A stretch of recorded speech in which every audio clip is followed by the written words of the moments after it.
back and Trey and Chris and be able to rotate some guys in there, because my goal is to get them down to about 40 snaps at the most. How did Chris do those 83 snaps? You know, I thought Chris started out well, and then you could tell he slowed down at the end of the game. I mean, you could see him going downhill. It's a game. I mean, it wasn't that he wasn't trying, but you just don't have that same push, and that it wears on you when you're 250 and they're 310, and you've pushed on them for 80 snaps. Yeah.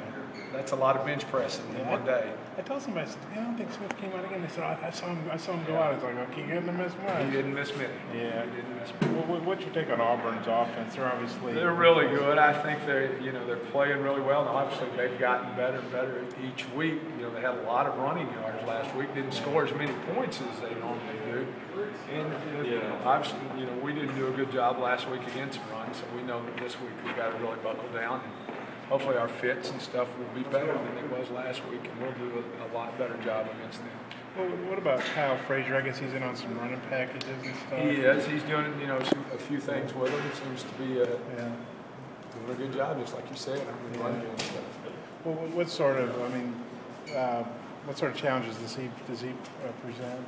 Well, their whole offense presents challenges just in the way that they go so quickly, and they have so many different formations and everything.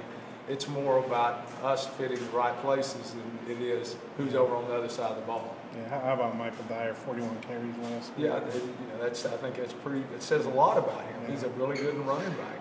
We've faced two real good ones the last 2 weeks, and hadn't played as well as we needed to against them. And hopefully this week we'll play better against him. Does that help you playing guys like Richardson and Gray? I think it's got to help you because it helped us. Obviously, we need to tackle better. And we've really stressed that. Not that we didn't every week, but we normally let the running backs run in our team periods and tag off so everybody's pursuing. We didn't do that this week. We're going ahead and wrapping up, so hopefully that helps us a lot.